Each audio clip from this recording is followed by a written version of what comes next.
So if everyone can hear me, we're going to go ahead and get started. So like I said, my name is Rodrigo. I'm a community organizer at Southwest Organizing Project, SWAP, here in Albuquerque. Work on a lot of different issues. We're a multi-issue organization that was founded in 1980, celebrating our 40th anniversary this year, the year of the COVID. So a lot of our kind of stuff is on hold while we're trying to figure out how we're responding. And one of the things that we've been working on recently is looking at New Mexico's juvenile justice system. And we have some young leaders that we've been working with and some stakeholders and partners, and some of them are with us today. Pegasus Legal Services for Children. And then some of our community members, Chuy Soto, who's one of our youth leaders and also a member of the JDAI Continuum Board, and some other spaces, is going to join us as well. Eva Buchwald, who is a social worker, will be joining us. So we have a few folks, and then, like I said, we'll get to some questions and some comments, concerns, and then we'll see if we have any media still with us. So I'm going to go ahead and ask Chuy to help us get started. We also have our national partner, Hernan, from Youth First. So we have a little bit of an agenda, and then we'll kind of open it up. So I'm going to throw it to Mr. Soto. Are you there? There he is. Good evening, everybody. My name's Chuy Soto. I go by Chuy. So yeah, I'm here to speak on a lot of the important things that are going on, especially during this time, things that that really need to be said. And one of those things is that one thing I'm going to stress is the mental health for the youth that are currently incarcerated. I think they need probably a lot of support during this time. Just the isolation, them not being able to see family members, or maybe if they're not able to talk to family members, just that could really mess them up for the future. The brain's not fully developed, and trauma also stunts development. So a lot of things that that could really affect them and their futures to be handled during this time. The youth prison is something that I've never agreed with. Even when I didn't know much about it, I knew it was wrong. As someone who's been around incarceration since I was born, system involvement since I was 2 years old, that's when my first system involvement came in. And I just know that the path that the way that New Mexico has for the youth of color has never been good. The plan has never been good for youth of color. It's never been one for success. It's always been one for failure or incarceration. That's the main goal for them because it makes them money. So, when it comes to money too, there's a lot of other resources that could go into it instead of a youth prison, like community programs such as SWAP, La Placita, things like that could really, build these youth up, because these youth don't have value, and that's what turns them to the street. I'm one to speak on that. I thought I had no value, so the streets was where I found the value. The streets was the employment, So we need youth jobs. We need youth to have an outlet somewhere they can go and make money in a good way, and they can feel good about themselves. And they can, that's all about it, making them feel good, because when you have low self-esteem, and no self-confidence is going to make you do a lot of things that you should have never done in the first place. And so a lot of these youth, they really need they need that guidance. You know what I mean? Because me, I didn't have no guidance. Every man in my family went to jail. I didn't have that person to tell me that this is the right thing to do. So, and then without places like community organizations telling me, putting me on the right path and speaking to me and not making me feel like I'm a problem, without those types of people and those types of places, I don't think I'd be alive. So I think that's mainly the biggest thing, is that we really need to invest in our youth, invest in our communities, invest in our people, because we are the ones who, control the future. So we need to make sure it's a good future for everybody. And I think that's pretty much all I'm stressed about, and especially the mental health. Really, we need to really find out, is anyone helping these youth that are in there, that are isolated, that are not being able to do anything, just stuck in that cage. It's not a good place to be. And so they really need, they need us. That's what I'm saying. They need us. They need every voice that they can possibly get, because they're being forced to not use theirs. So that's all I have to say. Thank you, guys. Everyone here. So thank you for sharing, brother. I know it's hard as a young person, especially with everything that's going on. So thanks for making time to sit with us and share some of your knowledge, some of your experience, bro. So next I'm going to ask my brother Hernan. Oh, something else? I was gonna speak on this the sanitary part. I forgot to mention.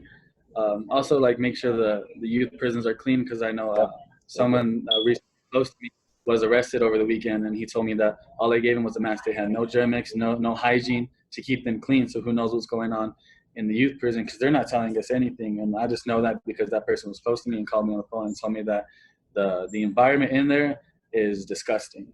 You know, so we really need to make sure that our youth are safe. So that's one thing I wanted to stress too. Thank you guys.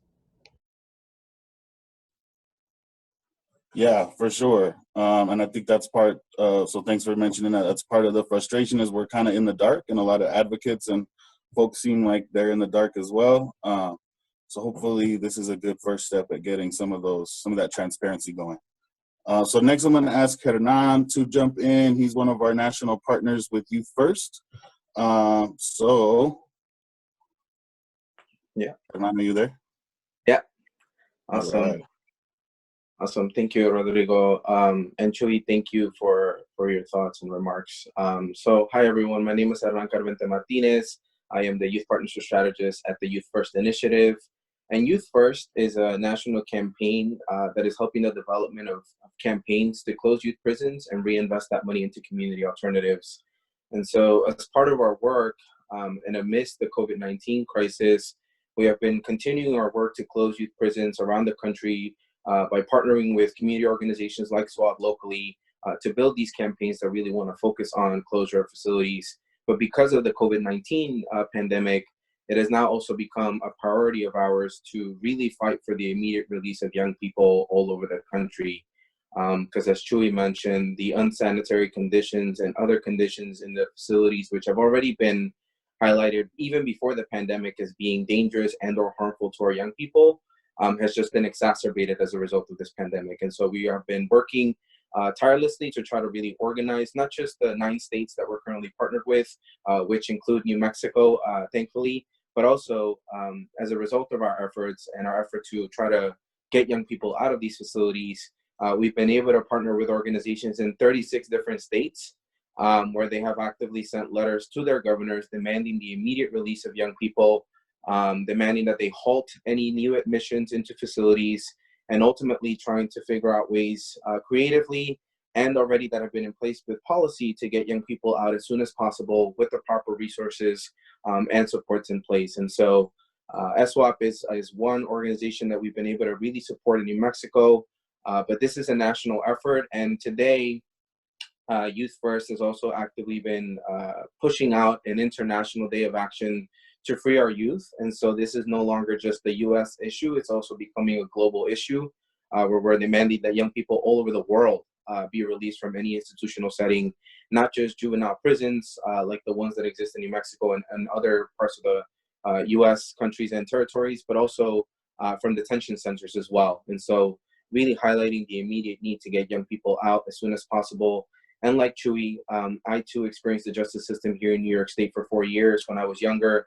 And so this work is personal to me. It's personal to all of our partners who we've been able to work at Youth First. And we're really honored and happy to be working with Chuy, Rodrigo, Eva, and everyone else in the SWAP family and all the allies down there. And we're really looking forward to really demand that Governor Lujan Grisham, actually does something, right? Like that we get those young people out as soon as possible, and that we really think about what creative solutions we can think of that don't involve prison, and working alongside young people like Chuy and others locally to be able to figure that out as soon as possible. So thank you for the opportunity, and really looking forward to hearing everyone else's remarks and looking to questions at the end as well. Awesome. Thanks, brother. So next, I am going to ask Eva Buchwald to jump in. Eva helped SWAP and some of our members of the Youth Justice Coalition draft up a letter to send to the governor with some pointed questions and asking her to take action. So if Eva there she is. Can you help us get a little context on the letter that we sent, please? Yeah, certainly. So like Rodrigo said, I've been working with the Youth Justice Coalition. And as our state started to make movements, schools were closing, other things were happening due to COVID, it became painfully aware that the same group of young people that have been left out of reforms, you know, ongoing, we're still being ignored. And that was all our young people that were behind bars. Like, it was so painful to us, like, really, like, even in this crisis, you're still not going to pay attention to young people. So Eric and myself, we got together and we put together a letter to the governor, CYFD, and other people in power. And we sent it out kind of like the second week through SWAP of April. So that's almost going on a month, and we haven't heard anything yet, which is sadly not surprising. There's been a couple bits of narrative around, well, we're not going to do anything because all the kids, you know, that are left are the dangerous and scary kids, which we know isn't true. And this is not to take away from reforms that have happened in our state, but if you kind of think about it as a glass wall, lots of kids on one side have benefited, but if you kind of cross over, our state and our systems don't want to acknowledge that there's a lot of group of kids that are still being left behind and deserve so much more. And so that's why we put this letter together, you know, to bring light to what's happening. And I think it's really, really telling that we still haven't heard anything. That group of kids and their families are still being ignored. You know, that they just feel so kind of demoralized and pushed out from advocating for their own young people. And so this is really like the time to speak out, like Chuy and Hernan were saying too. This is the time to continue the change that we have been like working for, and really bring to light this whole group of really deserving young people that have just been completely ignored. And something I think people really need to be aware of is we talk a lot about kind of reforms. So much is focused on Albuquerque, but the youth prison, which is based in Albuquerque, the majority of kids come from all over our state, very rural places 3-4 hours away from here. So even without a crisis, very like young people who don't get to see their families on a regular basis, they're just very far away. So this, what we're talking about, it's all our young people like in our whole state. And additionally, there's only one place that they send girls in our state. There's only one place, and that's here in Albuquerque. So, you know, and there isn't anything lower level, right? So girls are sent to this really high max place. The only answer we can get is because they're girls.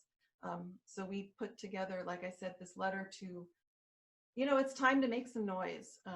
And if not now, then when? And I really appreciate everybody that's on the call and everybody that's here. I really feel like I was pretty emotional yesterday that this was happening. The narrative has been so defined by CYFD and the system, and people just haven't really had a space to let their voices heard, young people, their families, and this is really their time. And so I'm really hoping that this is just the beginning of moving forward and really like fighting for the change that we know can happen. Thanks. Thank you, Eva. Yeah, and also, you know, we've been looking at the closing of some of the detention centers, I think in Santa Fe, and this creation of regional detention centers, or moving kids to Farmington or somewhere, right? You know, and it also speaks to the lack of youth services in those smaller communities. You know, there are not La Placitas or youth-specific programs in a lot of those small communities. And yeah, that's a good point, Rodrigo. And there could be, with all the money Right. that people are funneled into this youth prison that just built a brand new vocational center. There's I mean, it's huge, 2 gigantic buildings. So it could be done if people wanted to, and if people saw all kids as our kids. Thank you, Eva. And so next, I believe, is Sophie.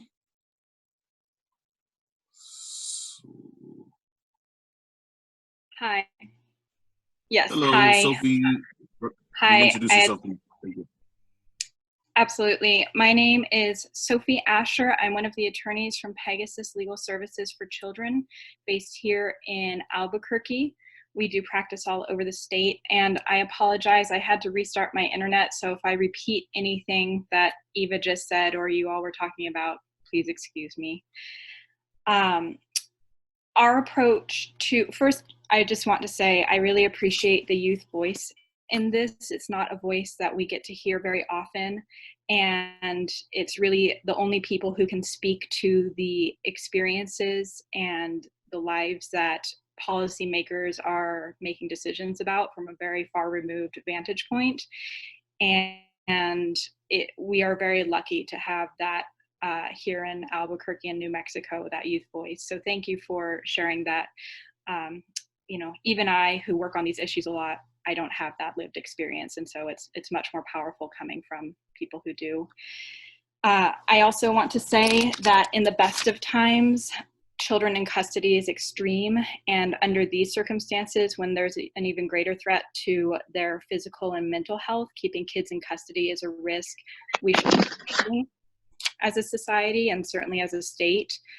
And so I think reminding power players or CYFD and leaders of that is very important, because it's actually in the delinquency code that CYFD follows and the courts follow and the DAs follow. It's in the delinquency code to work very hard to reduce prison populations and youth detention populations, and reminding them of that right now is important. It's also, this pandemic has really highlighted the risk that minority children face at much higher percentages. It's sort of the intersection of health and injustice, that they face both health risks and incarceration rates at much higher rates than everyone else. And so that's an important thing that we are bringing up to the secretary and to other leaders of these communities or of these facilities. So Pegasus has written a letter to the secretary. We have a tentative meeting. The scheduling has not been confirmed yet. We've been waiting also about a month for a response. So we're excited. We will let people know what happens with that. We're excited to have him even respond to us at this point.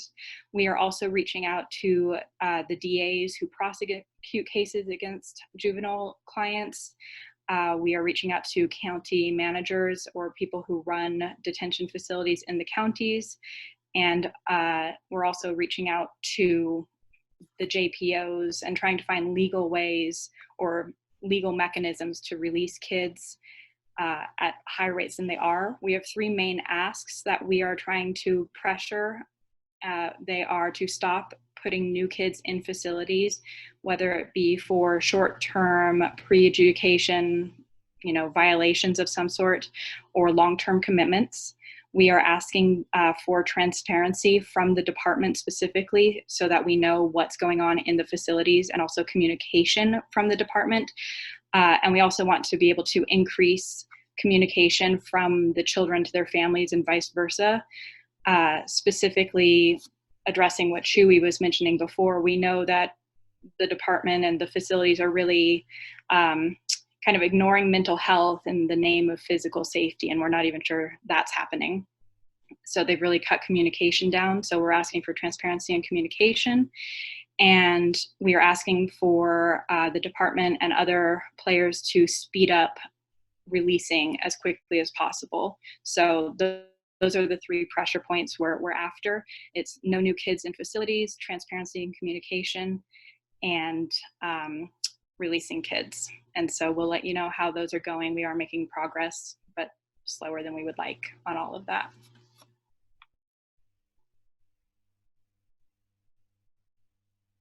Awesome. Thank you, Sophie. And thank you guys for your work and your advocacy and your fight. So I think that might have been it for the scheduled speakers. I do want to ask George Lujan, our ED over here at SWAP, to jump in for a second. I think we did get a response from CYFD, but I think it was more of a non-response to our letter. I actually just got an email right now during our town hall from CYFD saying that they weren't going to make it. They can't make it to the town hall, and give them a little more warning next time. But they said that they would be publishing a document about juvenile justice on their website tomorrow. So I think it's good that we've been pretty clear about what our specific demands are between all of our groups, Pegasus, SWAP, the New Mexico Coalition on the Fair Sentencing of Youth. So I put the link in the chat if you guys want to go to change.org, and you can sign the petition and you can see what the specific demands are. And whenever they post that, we will see how it lines up with what we've said. But I'm going to go ahead and call that a win for the town hall. Thank you everybody for jumping on, because if nothing else, I think they felt a little bit of pressure and got back to us and said they were going to be posting an update. And the more that we publicize what these demands are and why they're important, I think the details are really important. We don't want anything like fluffy with no real action from their plans. So that's the kind of non-response we got, and we'll see what's up with that. Yeah, thanks, George. So we have the petition. The letter is attached to the petition. It has 526 signatures so far, which I feel like for New Mexico is pretty good. So I think that's the end of the scheduled speaker portion. But I do see some of our other folks and some other partners online. If anybody had anything they wanted to add, or any questions, clarifications that folks wanted to offer, now would be a good time.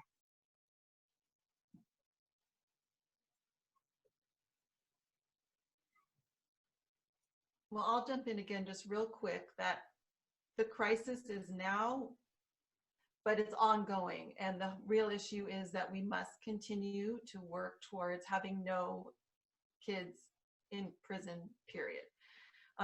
And so I guess super unfortunate that it took COVID to bring us together and to feel our powerful voices. But let this just be the beginning, because I really do believe we can do this. Our kids deserve it. It's totally possible. And if anyone is in the area and you are kind of just curious, what is this youth prison we're talking about? You can just drive by Edith and Candelaria. You'll look there, you'll see the barbed wire, you'll see the fences. People like to say that it's therapeutic, but it's not. There's no therapeutic place that has those fixings. And in this crisis, if you think about the young people that are in your lives, and especially on this day of action today, under what circumstance would it ever be okay that you would agree that the young people you love should be away in a place where you can't touch them, you can't talk to them, your phone calls limited and are supervised? There isn't a time. And so if it's not okay for your own kids, it's not okay for any kid. And so I really look forward to working with all of you kind of going forward. All of us together, it's so powerful. It really is pretty moving, and I'm excited. I guess we haven't gotten this far yet, but maybe there'll be a link, or you reach out to SWAP if you really want to join us in the work. So absolutely. We, the virus kind of threw us off schedule, but we were hosting monthly meetings just to bring folks together and start having some of these conversations. Thank you for adding that to the conversation, Eva. I think we 100% agree there is no such thing as a humane cage. And to quote Angela Davis, right, prisons don't get rid of societal problems, they get rid of people. And so what we're seeing is, and I think it's symptomatic of a lot of things happening in our state. The Yazzie Martinez lawsuit is also part of this. It's a systematic failing of our young people. And I think that having a very clear analysis about that, that young people are more than the worst thing they've ever done, that young people deserve second chances, that all people deserve second chances, and that there is no such thing as a humane cage. So thank you for bringing that to the conversation, because I think it does get lost sometimes in this conversation about violent versus nonviolent offenders and all these other nuances. And at the end of the day, it's about humanity and it's about dignity and justice. And what we have right now is not a justice system. So thank you for adding that. Is anybody else, any other burning questions, comments? Do we have any elected officials? I heard Javi Martinez might be in here. Representative Martinez, are you on? Maybe not.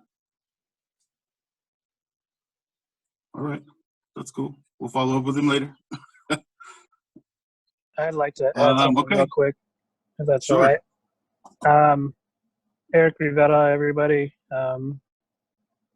So I was just wondering, just want to kind of reach out abroad. One of the more difficult things for our youth is having that confidence in this space that's kind of so foreign to them. And we support them as much as possible. I was just kind of going to throw it out there in the universe for maybe you all to get some youth to connect with our young people, give them kind of that insight or some experiences that they could share with them and kind of give them a little bit more understanding of what they might have done or questions that they could frame and push back out to them. So if all possible, I'd like to get these young people to network with some of your young people out there.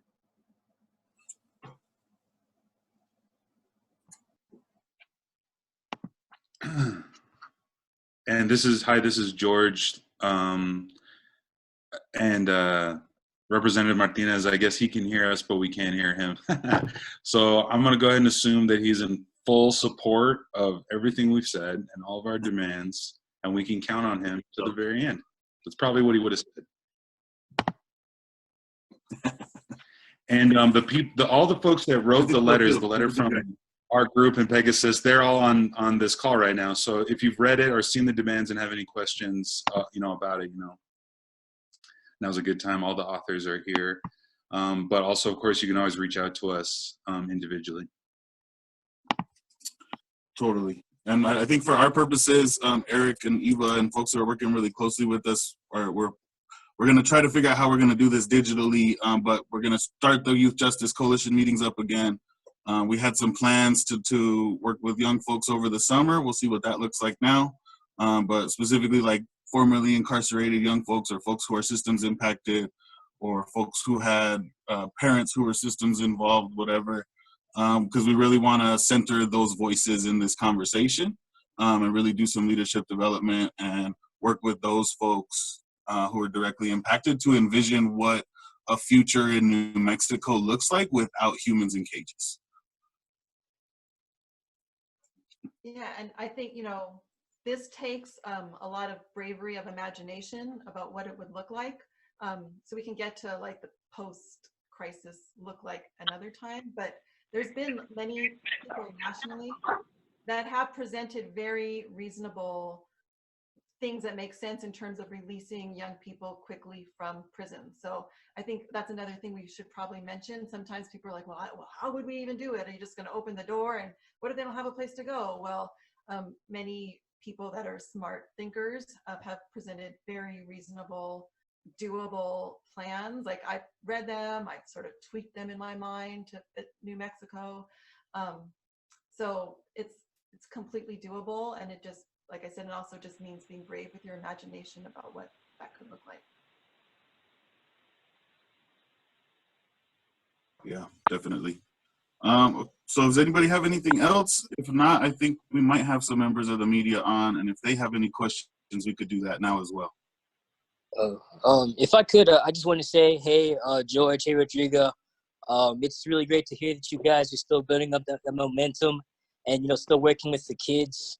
For those of you who may not know, my name is Jay Wilson. I'm the executive director for Catalyst Professional Industries, and we're kind of working on an initiative up in Albuquerque and back in Texas to work with the more older incarcerated population. But again, I just wanted to say, it's really good to know that momentum is building up.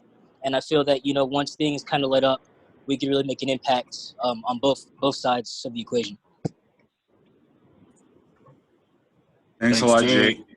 Hey, this is George again. I got just a note from Rep Martinez that says, young people don't belong in jail or prison. That's our societal failure. We have plenty of money at the state to ensure every single young person gets a quality education and can have a good job. The fact that we don't is unconscionable.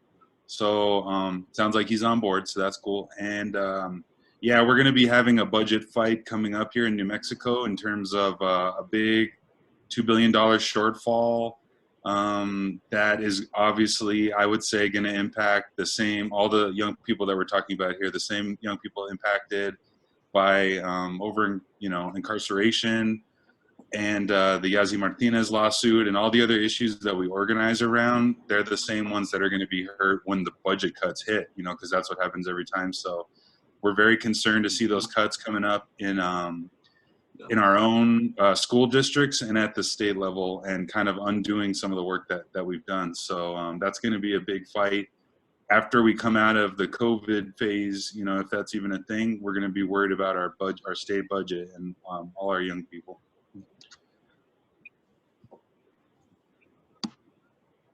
Yeah.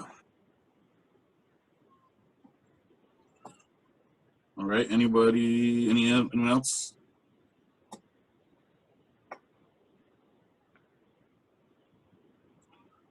Okay, last call.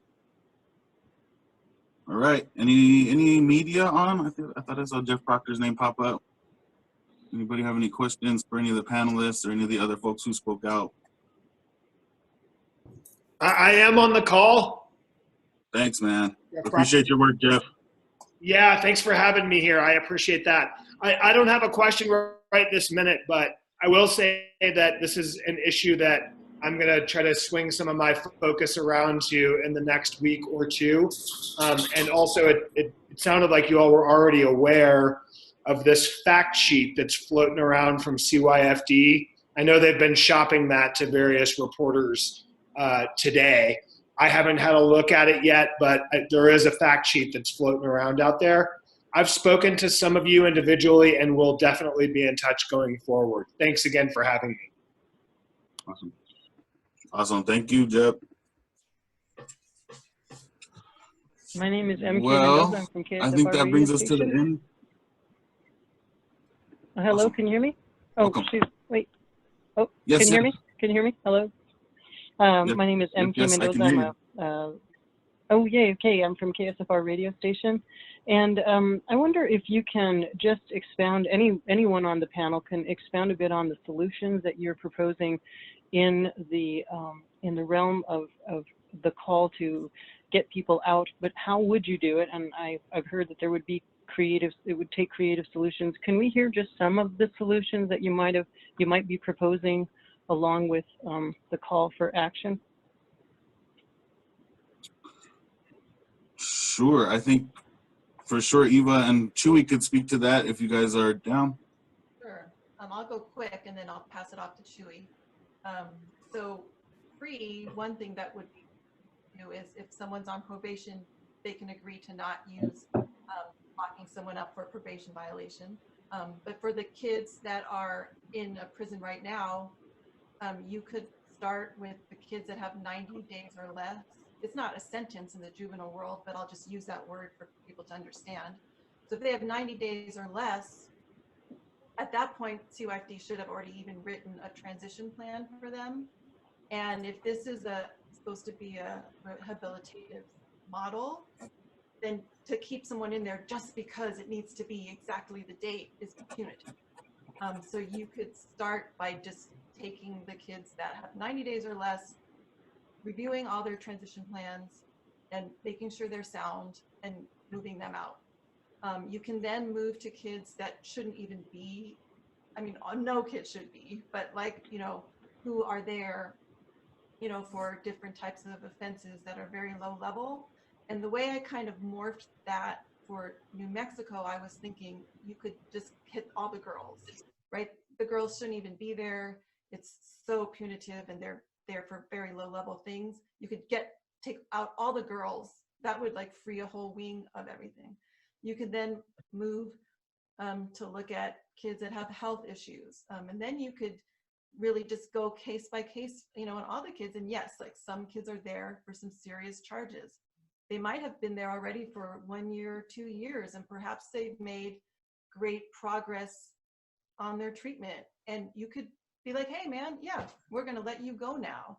And some of the creative parts would also come into expanding people's view of what family and who family is.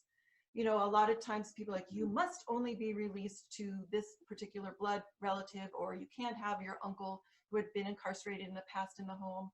But young people have like beautiful, broad systems that love them. And you could bring all of those people in as like possible placements for them. And it's totally doable. I mean, I believe there's less than 150 kids. And you could, it's completely doable. And, you know, and then if kids who have to remain there, there's the physical distance, but there might also be the possibility of creating a true therapeutic, in theory, program for like what their needs are. But that's, I think, one really reasonable plan, and I do think it's totally doable. Chewy, do you have some thoughts? Yeah, so basically, I think would be like the best, alternative with this, the community, you know what I mean? The community people, the community organizations, like things are going to start to open up soon. So like, a lot of the organizations that are in the community will be able to help them a lot. Like if they get a case manager, someone who actually cares about them and someone who relates to them, there's a lot of community organizations who can help these kids because they relate to them in the aspect where they've already been through what that kid has gone through. One of the big problems is when some of the youth are released, they're released to people who don't see them as equally, don't even see them at all. They just see them as another name on a paper. You know what I mean? They don't see them as a human being.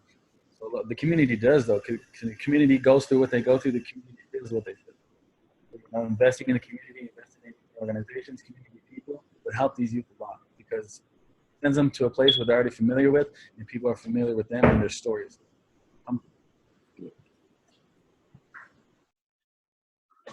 Are there any efforts to tie or work with community organizations that are businesses where economic development can be tied into rehabilitation, or whatever the proper word would be used today, in terms of releasing people, as well as also increased peer support?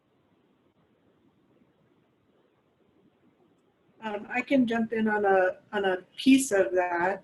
Sure. My name is Shira Greenberg. I'm the artistic director of Keshet Dance and Center for the Arts, and we also operate the New Mexico Arts and Justice Network. And there are multiple arts organizations that are part of that network. So we have one piece of that puzzle of support resources for youth who ideally could be released earlier for that particular demand. We at Keshet work inside of the juvenile prison system, and so now that has shifted to a remote learning structure, but normally have been in there on a daily basis teaching programming. And there are many other arts organizations who have ebb and flow into that same model as well.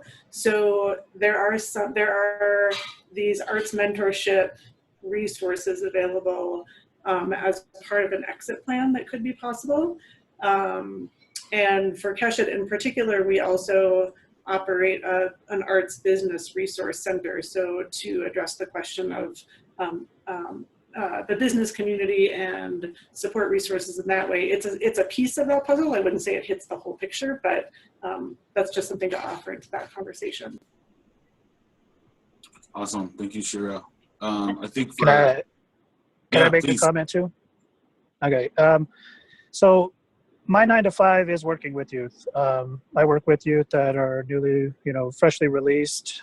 Some of them are still incarcerated. A lot of them either were at YDDC or the YSC, so that's the Juvenile Detention Center, or the youth prison just down the street. I work with a lot of different people. Right now it's slow moving, so there are a lot of components that aren't up and running, just like all of us, so there is a big push right now with a lot of the people that I do work with on a day-to-day basis to provide those services at a distance. So social workers, therapists, counselors are becoming more and more available each day.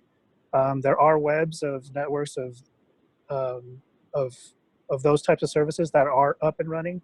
I am one of those people, and I have been there along with a lot of other people here in the Albuquerque area. I don't know what it looks like in rural areas around Albuquerque, which is probably pretty horrible.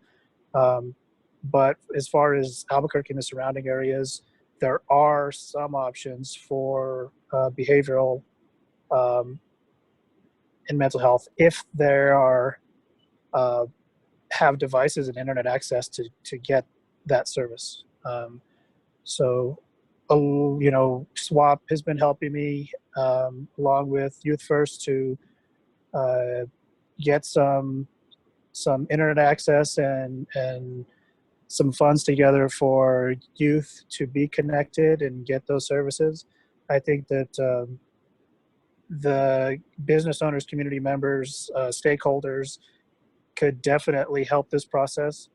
And we have a huge opportunity right now to shine a light on the holes in the system and make the general public understand what our young people deal with on a day-to-day basis, whether it's lack of education, lack of services, lack of behavioral health, lack of health in general. In Albuquerque, you can't get around without a car. You know, if you don't have a car, then, you know, it's not realistic for you to, you know, easily move forward, especially if you don't have the means to make appointments. So I think that, like, with that said, I mean, we could get people to understand because their kids are dealing with the same type of issues to an extent that our young people are right now, because they're not able to get their people, you know, to school or whatever it is. So I think that with that, I think the opportunity is like keeping this around after this shelter in place is over. So all young people have the ability to get those services, whether they have a car or not, or they have the means to do so. Yeah, and big just have shout to you one first for those resources. I'm sorry, go ahead. No, I didn't want to interrupt. Did you want to say something about YouthWorks?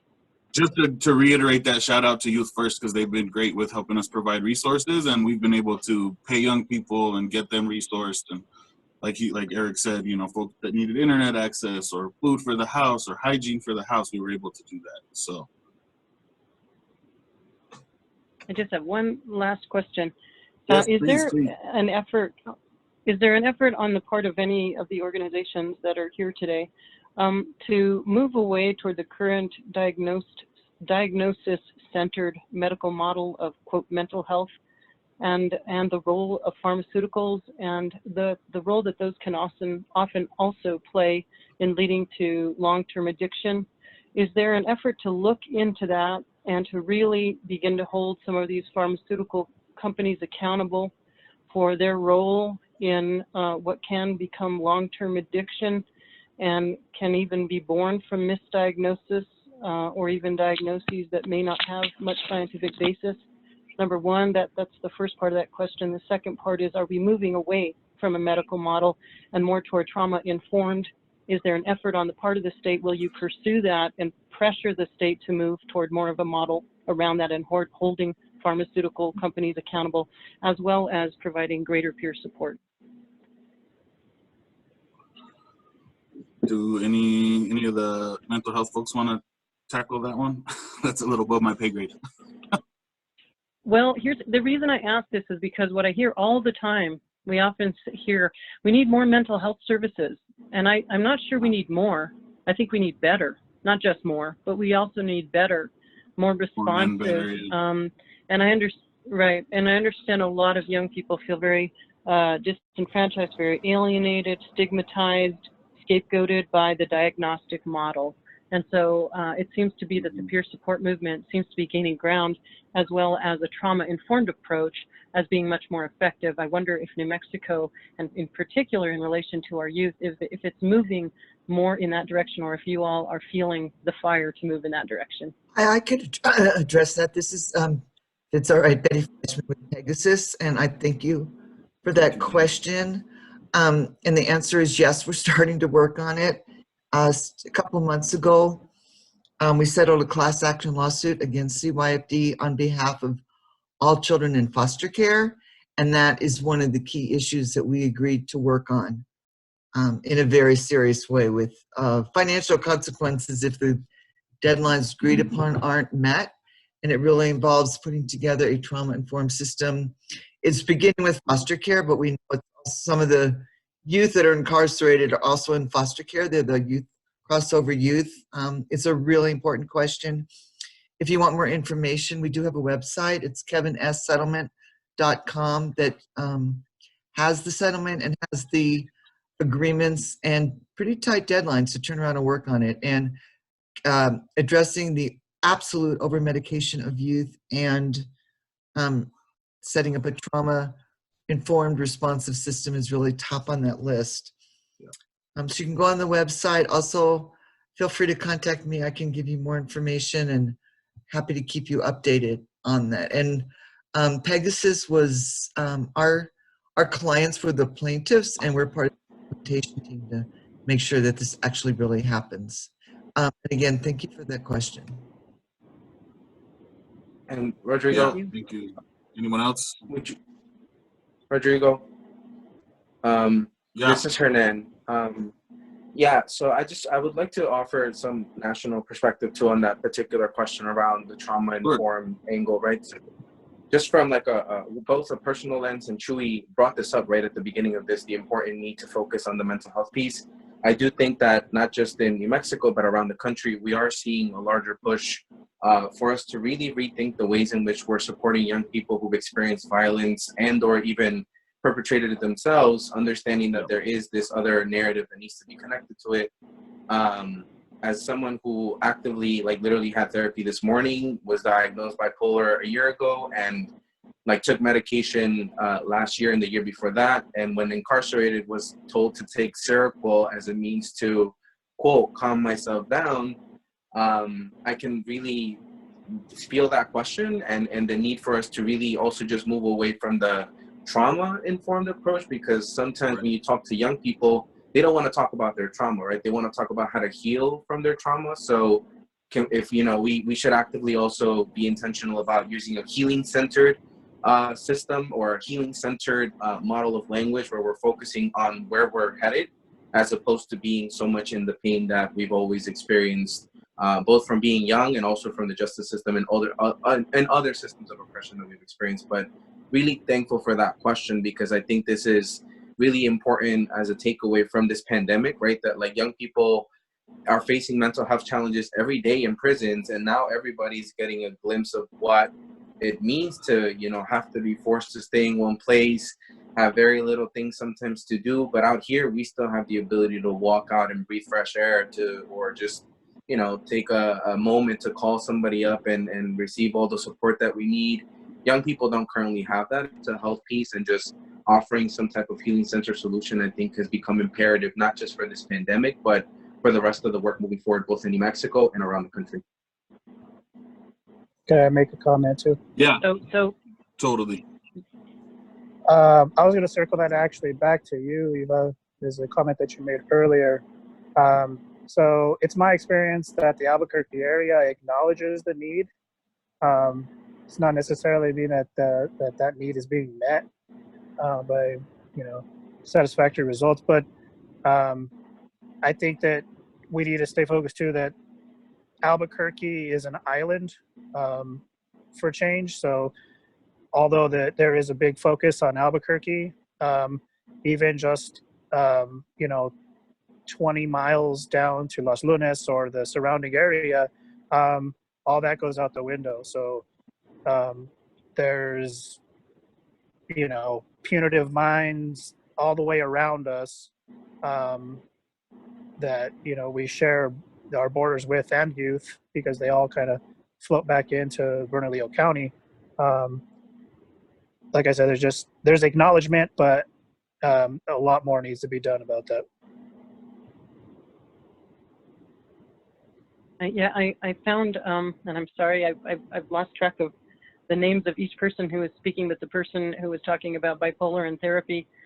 So when you speak of trauma-informed, I'm new to understanding the model of trauma-informed, which I understand is actually older, but now being sort of coming back in fashion, so to speak, because the pharmaceuticals have kind of done a significant amount of damage to at least a portion of our population. At least 30 to 35% are now actively speaking out about having adverse reaction to pharmaceuticals, et cetera. And many of these people are those who fall through the cracks and may end up being incarcerated. But when you speak to wanting to move away from the idea of trauma-informed, what I want to make sure and be clear about is you're talking about trying to, even the language of trauma-informed, which is all about, from what I understand, understanding context of a person's life, rather than throwing judgment of a diagnosis or a label. You actually try to take the whole person into account, the environment they've grown up in, the situation they were in, the circumstances, so that we have a more well-rounded version of who this person is and why they are in a particular situation of trouble that they may be in, or a problematic circumstance. So, but what I understand, if I can be clear about what you're saying, is that what you're saying is you're not even too crazy about the word trauma being in there, that you'd like to move out of that and into strength-based, even language around how we deal with our young people. Am I, or even look at, quote, mental health. I don't use the term mental health anymore. I use life stress response. I don't even, because mental health doesn't really have anything to do with mental, which has to do with the mind. And the mind is, I don't think science will ever be able to wrap its head around, right? Or and health, most of the time, it's not doing a lot of times it's not helping people in terms of health. It's actually making them more unhealthy. So I think of this as more of a stress response, knowledge of stress response, how we respond to our environment around us. And the more extreme that environment is, sometimes the more extreme the response. But anyway, I'm getting off topic, sorry. I just want to go back to your comment about trauma and wanting to move away from that. Is that what you meant when you said you want to move away from trauma-informed? You don't like the focus on, quote, trauma? Yes, not just the focus on trauma necessarily, because it's important to acknowledge that trauma exists. So not necessarily not using it, but also not centering it as part of the conversation, but really focusing on what you said, a strength-based approach to even the way in which we're addressing trauma, which is moving to a more healing-centered conversation as opposed to trauma response.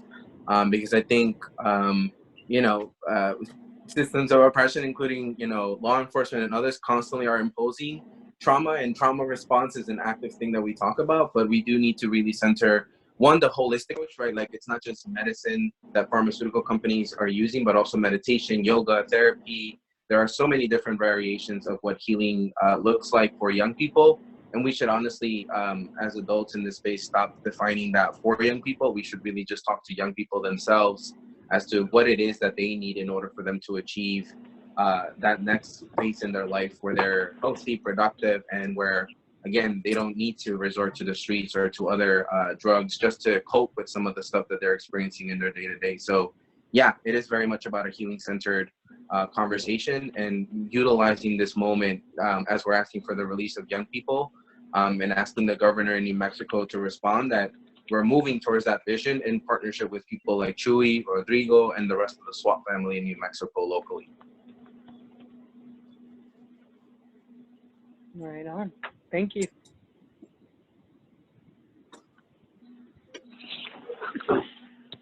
Oh, I'm sorry. One other final thanks question. for sharing that knowledge. Sorry, I'm asking a million. Since I'm one of the few press people, I might as well ask if I've got the floor a little bit. My question is, sure. will there also be a greater desire to push our officials, our government officials, those in charge of these operations of behavioral health, quote, mental health, to also include the family and not just focus on the child or the, quote, designated patient or the, quote, problem child? but rather the entire family and need for wraparound services like support, education, jobs, etc. Yeah. Anybody dying to jump on that one? I can talk a little bit about SWAP. So yeah, SWAP's a grassroots organization, and everything we do, we kind of lead from the back. The community brings issues to the table, and we kind of help offer resources and help people with their analysis and build up those political skills in order to make things happen. And so this is one of the things that kind of is near and dear to a lot of our hearts. I was a, systems impacted young person. I spent half of my teenage years on probation and parole and in the D home. So, a lot of our young homies, folks like Chewy, Elijah, who will be on this call, and some of our other folks are like dealing with these systems actively. And they're members of the organization, their families are members of the organization, and we really kind of tackle everything like that. We really believe in grassroots power. We really believe in the power of the community. And to reiterate what Chewy was saying, like all of our alternatives to detention are our community-based strength.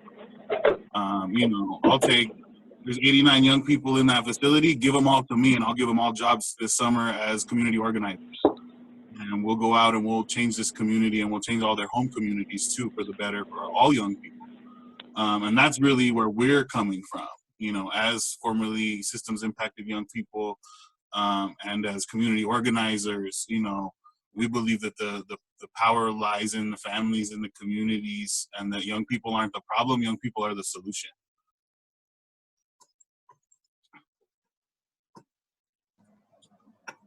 And any I was just going to make comments on that too. Is that right? Anybody that works with families or works with people that are systems involved, young people or young adults, if we they get locked up or they get into the system, there's a reason why they are where they are. The situation has arose, and the situation that put them in that place, right? They're either lack of resources, lack of health, for one reason or another. And in my experience and everything that I do and working with my families, the work is with the family, not necessarily with that young person. The young person, is just a young man or a young lady trying to deal with the situation that they're in. And the meat of the work is stabilizing the household, making sure they have health care, making sure that mom and dad have, job options or a bus pass even. All the support goes directly to the family, and that young person can't be successful without that family or the support around them.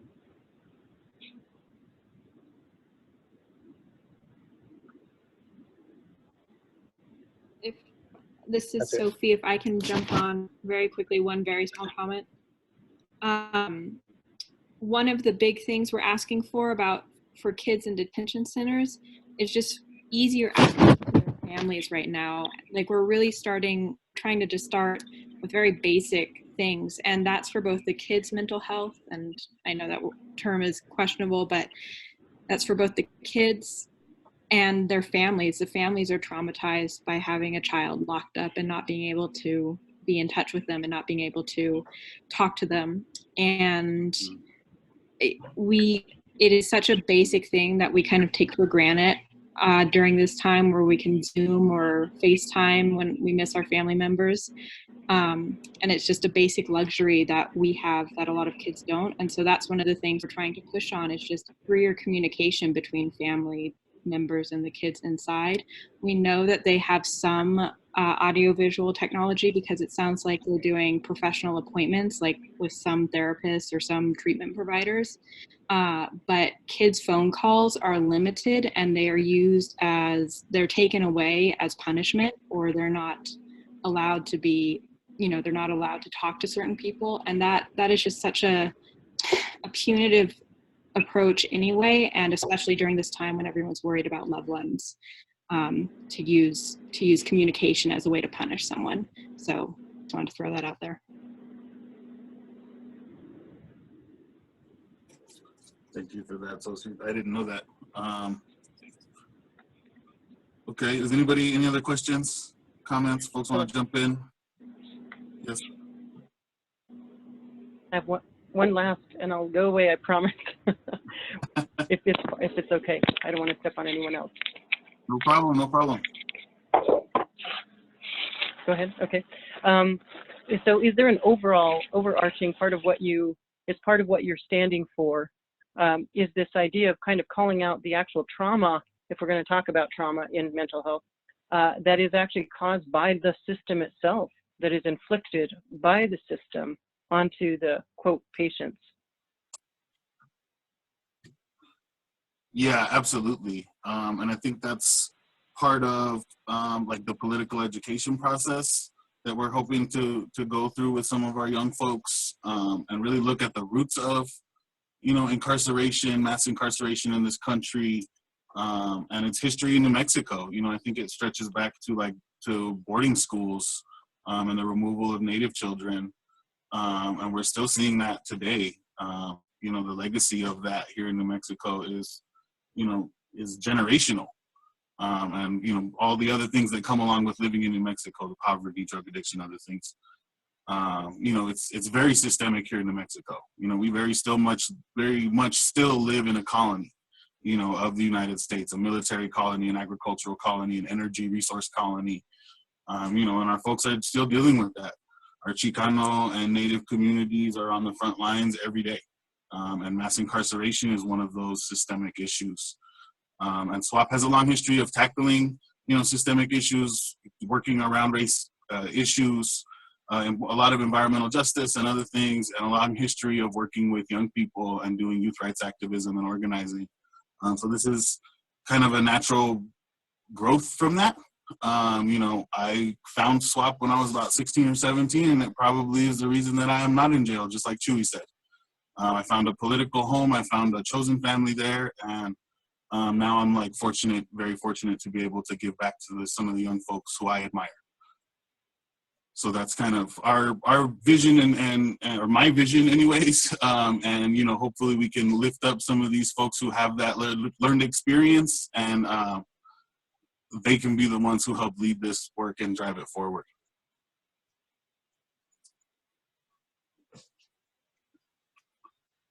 So, does anybody have anything else? I just got on my soapbox there at the end. Any other questions or comments before we wrap it up? It is just past 5. Thank you. One thing, this is George.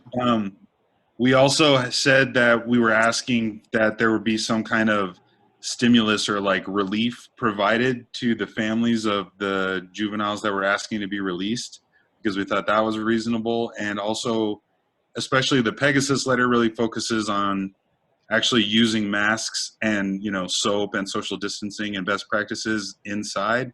So it's kind of like all these things work together to help the family. We want young people coming out healthy, that there's transparent information going back and forth, and then that they're actually supported when they get out, so that, they can be successful. So, when everyone gets a chance, check out those letters and you can see the details of all that. Thanks. Yeah. Awesome. Thank you. Well, thank you, everybody. Thank you for joining us. And we will be sharing the link. This was recorded. So we'll be sharing the link out with folks, and we will be circling back. If you're interested, please sign the petition. And also stay tuned for more updates. You can sign up on our website, swap.net, swop.net.